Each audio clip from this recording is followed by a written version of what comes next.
Merhabalar sevgili dostlar, mutlu haftalar diliyorum. Yeni bir haftadan, pazartesi sabahından herkese merhabalar efendim. Evet, Ocak ayının ortasına geldik artık.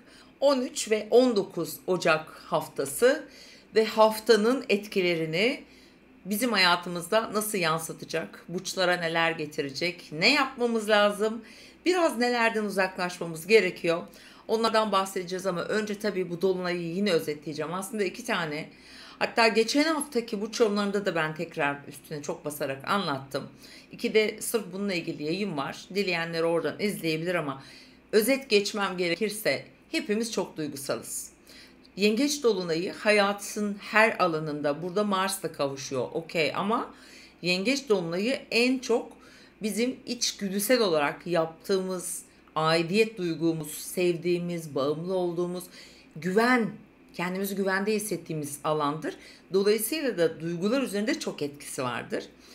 Duygular dediğimizde çok hızlı ani duygu iniş çıkışları yaşatır. Dün önceki gün hatta ben sosyal medyamda şöyle bir arkadaşlara sordum. Hani neler yaşıyorsunuz diye. %90 oranında gelen cevap işte sabah böyleydim, biraz sonra şöyle oldu, akşam böyle oldu. Gerçekten böyle hıçkırarak ağlamalara, biraz geçmişe takılırız, maziye gideriz, ya şöyle yaşantımızı bir gözden geçiririz ki bu dolunayda tam da öyle bir dolunay. Bunun yanı sıra en önemli bizim hayatımızda dönüm noktası dediğimiz hatta bir bakıma kaderimizi etkileyen ay düğümleri pazar günü 12 Ocak günü artık balık ve başak aksına geçti. 18 ay burada kalacak. Bu 18 ay boyunca da kuzey balık, güney başak. Burada biz tutulmalar yaşayacağız. Biliyorsunuz ki yani tutulmaların yaşandığı alan artık astrolojiyi takip eden herkes bilir ki bizim hayatımızda dönüştüremediğimiz bir konu varsa orada artık kader işte ilahi bir itici güç gelir ve seni o yapmak istediğin, yapamadığın, korktuğun, cesaret edemediğin, değişmesini istemediğin ya da ne varsa bunları gelir sana dayatır. Şimdi tutulmalar bize böyle bir gücü de veriyor. Şimdi dolayısıyla bu dolunayda şimdi Kuzey Düğüm Balık burcunda, Ay Yengeç burcunda su etkisi çok güçlü. Üstelik tamam dolunay Marsiyen bir dolunay, zor bir dolunay olabilir ama çok güzel etkileri de var. Geçen hafta da yine bunu ben aslında söylemiştim sevgili dostlar. Çünkü çok destek alan bir dolunay. Şöyle haftaya da baktığımda aslında mesela bu haftaya hemen girişte Güneş'in ve Uranüs'ün pazartesi günü bugün güzel bir etkileşimi var. Üçgen dediğimiz ama şöyle bakabiliriz. Mesela bu dolunaya giriş olarak düşünün. Şimdi dolunaylar nedir? Bir şeyi ortaya çıkartacak. Yaşamımızda belirginleştirecek, somut sonuçlara götürecek bizi. Hatta dolunay etkisi yani yengeç burcu bu duygusal patlamalar, işte ani duygu değişimleri ya da böyle endişe, kaygı duyuyorsanız Salı günü saat 12'den sonra enerjiler değişiyor. Çünkü Ay Aslan burcuna geçecek. Dolayısıyla bizim hayatımızda daha somut, biraz daha kararlı belki olmamız gereken bir süreç yaşatacak önümüzdeki gün. O yüzden bu duygusal hani iniş çıkışlar evet hafta boyu devam edecektir fakat Salı günü öğle sonrası bu enerji değişiyor. Herkes biraz daha şöyle kendine geliyor. Gözyaşlarımızı siliyoruz. Nostalji çok yaşatır. Evet, geçmişe götürür. Yaşantını şöyle bir film şeridi gibi göz önünde bulursun. Kendini onun içinde yaşarken bulursun hatta. Aile, vatan, millet, ne yaptım bugüne kadar, ne yaşadım diye bayağı bir sorgulatır açıkçası. Şimdi hemen salı gecesine girdiğimizde 01.30 sıralarında dolunay gerçekleşecek 23 derecede. Yengeç ve Oğlak aksında. Tabii bu durumda arkadaşlar yengeç nedir? Bizim güvenlik alanımız. Oğlak nedir? Hayatımızdaki böyle çizdiğimiz kendimize işte toplum içinde statü, kariyer, para hem Oğlak hem Yengeç yaşam yerlerinde çok ilgilendiriyor.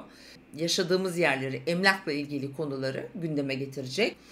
Birçoğumuzun aslında hayatımızda ki Türkiye'de de bu aslında böyle çalışacak gibi gayrimenkuller, bu kentsel dönüşümler, toplu konutlar veya böyle ev almak için belki işte faizlerle ilgili böyle bir kolaylıklar getirecek bir sürece giriyoruz. Çünkü önümüzdeki süreç bunun devamında, yani yaz ortasında Jüpiter de buraya geçeceği için bunu çok daha rahatlıkla söyleyebilirim. Hani biraz evet zorlayıcı bir 26 Şubat'a 25-26 Şubat'a kadar Mars'ın retro olmasından dolayı takılırız, bir dururuz. Çok ilerleyemeyebiliriz ama ondan sonrası için bu konu açılacak. Evet, haftanın ortasında ateş elementi yükseliyor. Salı günü sevgili arkadaşlar, salı, çarşamba, perşembe, haftanın 3 günü ay Aslan Burcu'nda olacak. Burada tabii aslan burçları için önemli bir hafta olduğunu gösteriyor. Biraz bu dolunaydan da zorlu etkiler alıyorlar. Arka planda, aile içinde, akrabalarıyla veya vesaire bunlarla ilgili sorunları belki en çok siz yaşayabilirsiniz. Ama dediğim gibi gerçekten gökyüzünün desteği var. Böyle çok karamsar bir tablo asla çizmeyin. Bize mucizeler de getirecek aynı zamanda, onu da söyleyebilirim. Dediğim gibi Uranüs, Mars sürprizler getirecek. Bizim biraz yeni bir şeyleri denememiz gerekiyor. Farklı bakmamız gerekiyor. Biraz daha açık. Şimdi yengeç de biraz aidiyet duygusu yüksek bir burç olduğu için mesela neyi bırakmak istiyorsun ya da uzaklaşman gereken belki bir anın var. Kötü hatıraları olabilir insanın. Ailesiyle veya yakınlarıyla yaşamış olduğu zorluklar. Bunlara kin, öfke, nefret besleyebiliriz. Bu dolunayın böyle bir dürtüsü var ama onun yerine yüzümüzü yeniye döneceğiz. Artık bizim yaşamımızda, bizim hayatımızda olması gerekenler oldu, bitti, geride kaldı. Artık arkamıza bakmıyoruz. Salı günü için çok önemli bir 3 gün olacak. Hemen Perşembe gece saatlerini itibaren bakın arkadaşlar, Cuma, Cumartesi günü artık bir şeyleri yapma, eyleme getirme zamanı ya. Şimdi Başak ve Balık haftasına geçen düğümler burada Başak çalışacak. Bugünleri hayatımızda, günlük yaşantımızda, işte akrabalarımızla, ilişkilerimizle, sağlığımızla gerçekten belki bazı alışverişler yaptınız, borç veya böyle yapılandırmalarla ilgili bir konuda karar vermeniz gerekebilir ki burası hayatın çok büyük bir alanını etkiliyor bu arada. Bilhassa çalışma hayatı şimdi. Burada yengeç dediğimizde hem aile hem iş hayatı, Güneş çünkü Oğlak Burcu'nda. Belki bazı kişiler iş hayatlarında ciddi bir sorgulamaya gitmeliler. Tamam, ben bugüne kadar yaptım, ettim, uğraştım, didindim, kendimi parçaladım. Ama bundan sonra artık elimden geleni yaptım. Ununu eleğine asmıyorsun ama biraz bu alandan uzaklaşıyorsun. Yani gerektiği kadar çaba, fazlası değil. Daha fazlasını ilahi adalete, işte evrene, Rabbime bırakıyorsunuz. Çünkü Kuzey Düğüm Balık 18 ay boyunca akışta olmayı bize gösterecek, öğretecek. Biraz daha güvenmeyi, yaşadığımız şeylere, kaderimize aslında belki de bir razılık göstermeye diyelim. Hani hep böyle isyankarız ya genellikle. Hep memnun değiliz. Hep daha iyisini istiyoruz. Daha çok kazanmak istiyoruz. Hayat şartlarımız oldukça daha iyi olsun diyoruz. Yani aslında bunun hiç sonu yok ve doyulmayan bir şey bu. O yüzden artık bir doyum noktası olması gerekiyor. Yani hayatın da böyle sonu yok yani. Ne oluyor? Kuzey düğüm olduğumuzda artık daha paylaşımcı. İşte tek kendini değil de yakınını, arkadaşını, toplumu, o içten gelen duygusal o hassasiyetleri, o biraz kalbimize kulak vermeyi işaret ediyor. Bu yüzden de Cuma ve Cumartesi günü Ay Başak Burcu'nda. Evet, belki bundan sonra diyeceksin ki efendim az yiyeceğim, daha böyle yeteri kadar çalışacağım, böyle çalışma delisi olmayacağım. Çok hizmet veriyorsundur, birine aşırı fedakarlıkta bulunuyorsundur. Burada da herkese hak ettiği yeri vermem gerekiyor demek ki.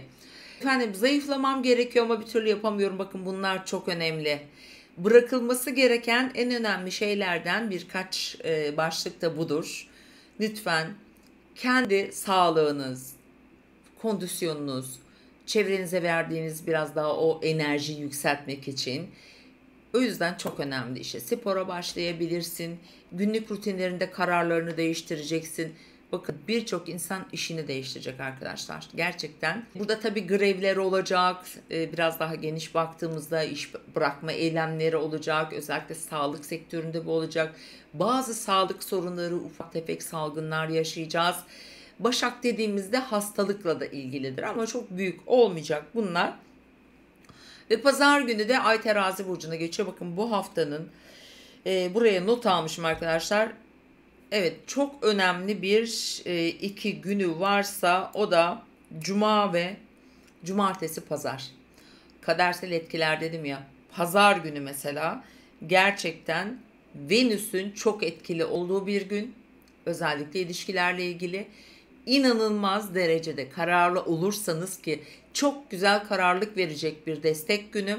Yani bu hafta Venüs'ün kuzey düğümle, Venüs'ün Satürn'ün Merkür'le, Güneş kuzey düğümle, Venüs'ün yine Satürn'le kavuşumu var. Bunlar hep dünyasal baktığımızda aslında destek açılarıdır. İlişkiler üzerinde çok önemli bazı tekrar birleşmeler, önemli duyumlar, bazıları tabii ki ayrılmaya karar verebilirler. Bu hafta ve bu hafta sonu Dolunay etkileri de burada söz konusu olacağı için aile, yuva, taşınma, satış işlemleri, ilişkiler ve mesleki açıdan eğer bir gelişme bekliyorsanız sakın kaçırmayın, fırsatları değerlendirin, konuşun, anlaşmalar yapın. Özellikle Satürn'le Merkür'ün sekstil yaptığı bu günler vallahi çok değerli olacak benden söylemesi. Hatta hemen şöyle kendimi teyit etmek için bakmak istiyorum. Bir saniye arkadaşlarım.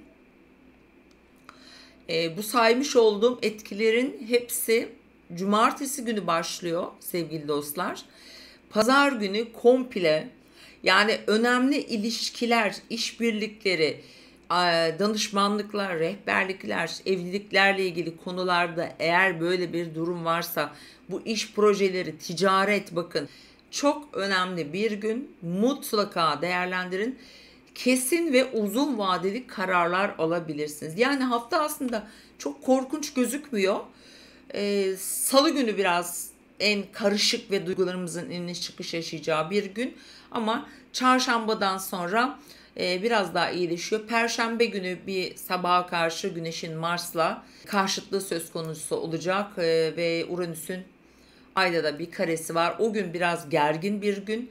Cuma günü de Neptün'ün Güneş'te çok güzel bir etkisi var. Aynı zamanda Ay'ın ve Güneş'in Merkür'le iletişim kurmak için destekleri geliyor. Ve hemen Cumartesi gecesi belki biraz zor olsa da ama Cumartesi günü ilerleyen saatlerinde çok iyi etkiler.